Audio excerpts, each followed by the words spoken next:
tidak mau melakukannya lagi. Aku tidak mau. Aku malu.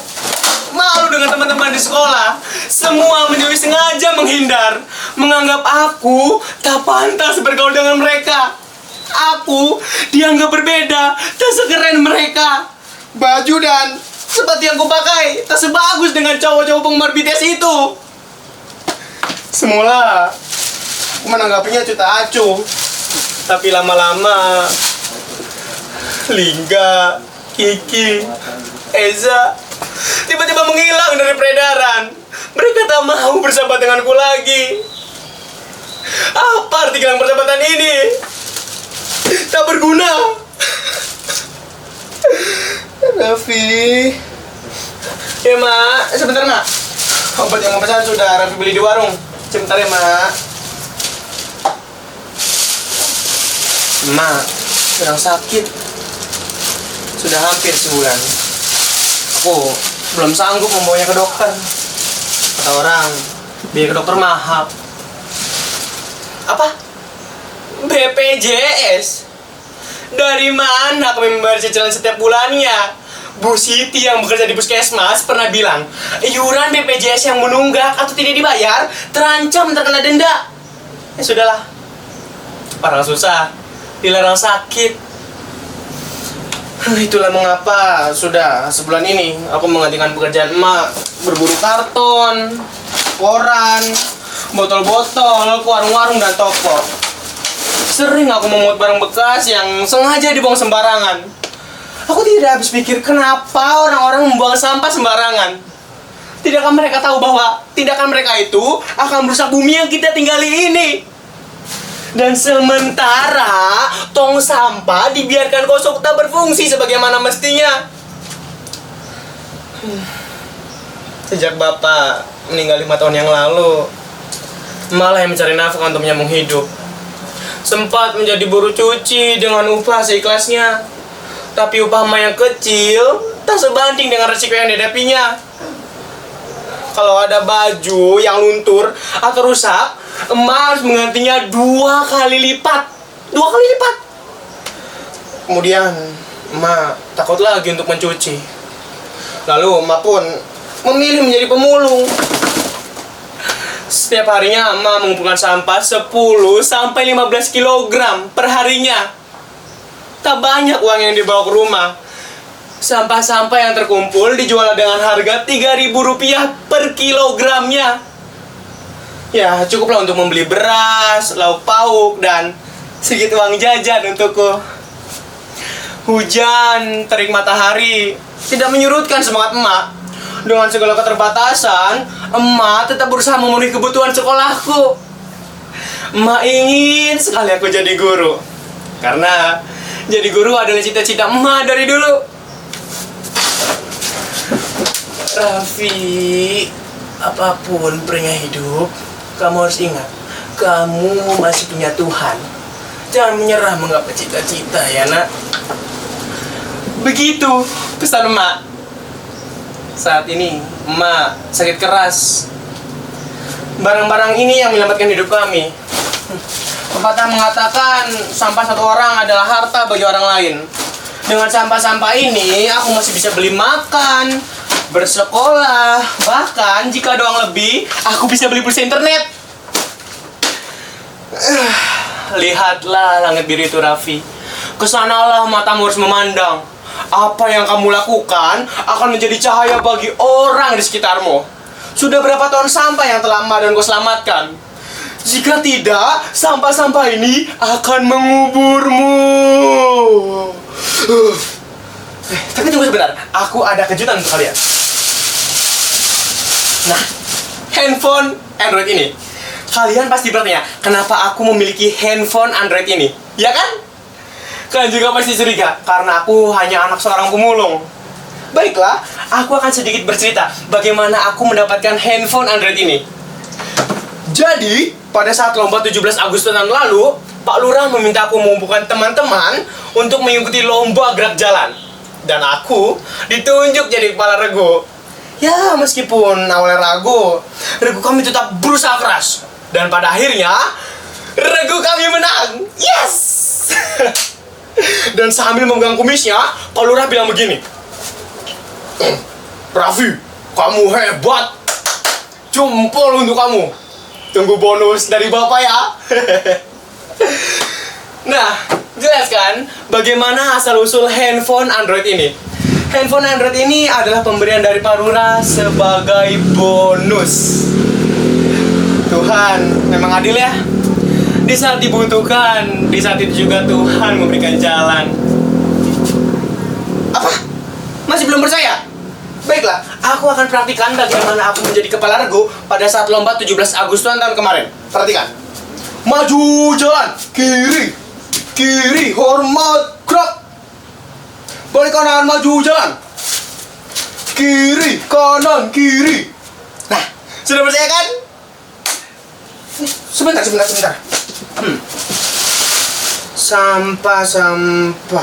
Sampah plastik dapat mencemari tanah karena sifatnya yang sulit terdekomposisi. Sampah plastik dapat terus 10 sampai 20 tahun untuk terurai secara alami. Saat ini Indonesia masih mengalami krisis sampah plastik. Konsumsi produknya terus meningkat, tapi kesadaran untuk mengolahnya tidak meningkat. Gimana ini? Panas sekali. Langit-langit pekat. Pohon-pohon mati. Air, di mana air? Haus. Kotor dan bau. Lihat kuda motor itu, matanya memerah. Kulitnya mau lepas. Jangan mendekat. Pergi.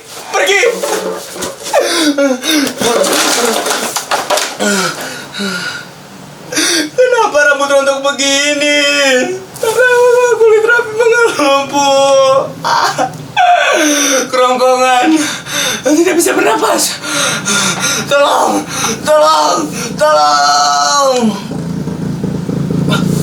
Apakah ini firasat kalau tangan kecil ini harus berbuat sesuatu?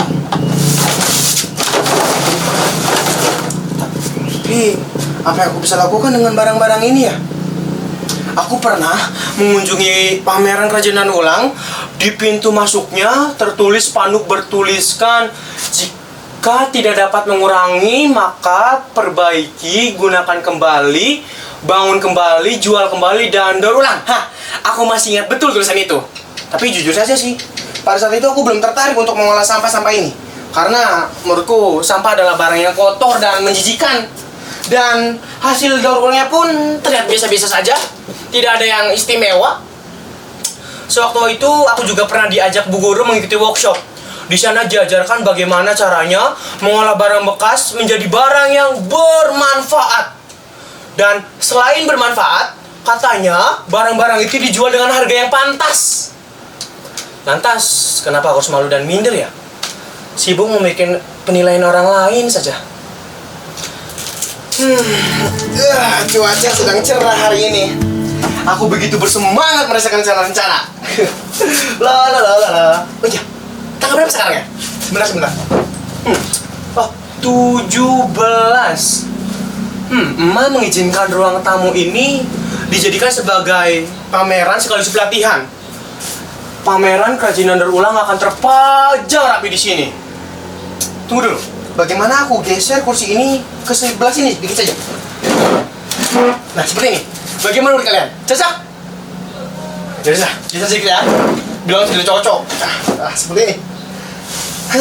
Aku akan mengundang tetangga, teman sekampung untuk ikut bergabung mendaur ulang sampah-sampah di sini. Siapa? Sebentar. Oh, terima kasih Pak. Sampah-sampah ini saya terima dengan senang hati. Jauh-jauh Bapak mengantar kemari. Semoga dagangan Bapak laris terus ya Pak. Sejak saat itu, aku tidak perlu lagi mengungut barang bekas ke warung dan toko. Mereka dengan senang hati mengantarnya kemari. Akhirnya orang-orang di lingkungan ini memiliki kesadaran untuk memilah sampah dari rumah. Ini kemajuan berarti. Dan melalui aktivitas dan postingan di media sosial, aktivitas daur ulang dapat ditonton lebih banyak orang. Semoga saja hal sederhana yang aku lakukan bisa menginspirasi teman-teman sebayaku. Tapi handphone ini harus segera dijual untuk biaya berobat emak. Emak harus sembuh dari sakitnya. Obat yang aku beli di warung sudah tak mampu untuk mengobati. Kan sudah datang. Silakan masuk. Nah, kita pisahkan barang-barang dulu yang ada di sini. Kardus di sebelah sana, botol di sebelah sini, dan koran di sebelah sana. Yang lainnya kita kumpulkan di sini. Oke, nah ini adalah contoh barang yang akan kita buat. Vas bunga dari linting koran. Nah, ini cukup mudah membuatnya. Sebentar ya. Halo? Ya Pak, betul Pak. Saya Raffi. Ya, saya dan teman-teman saya yang mendaur ulang sampah-sampah di sini. Ya. Kapan jadwal pamerannya Pak? Boleh Pak, boleh.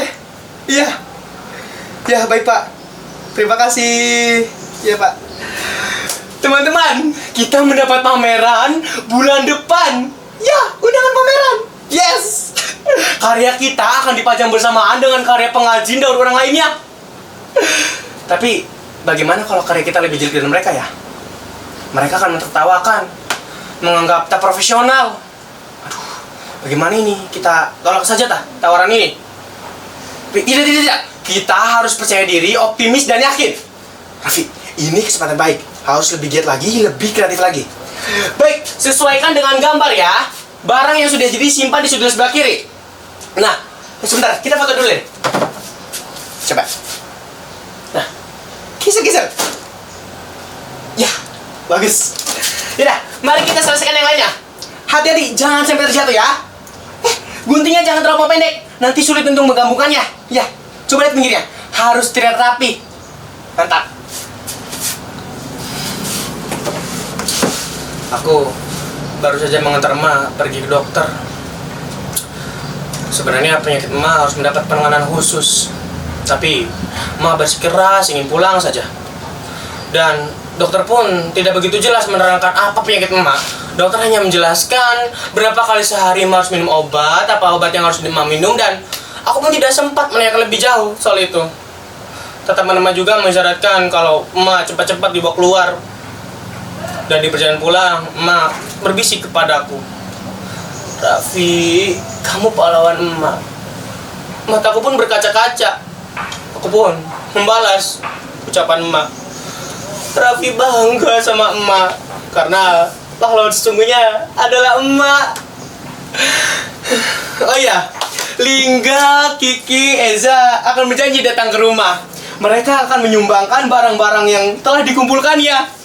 Mereka juga akan membantu mempublikasikan semua yang ada di sini, karya-karya daur ulang yang ada di sini.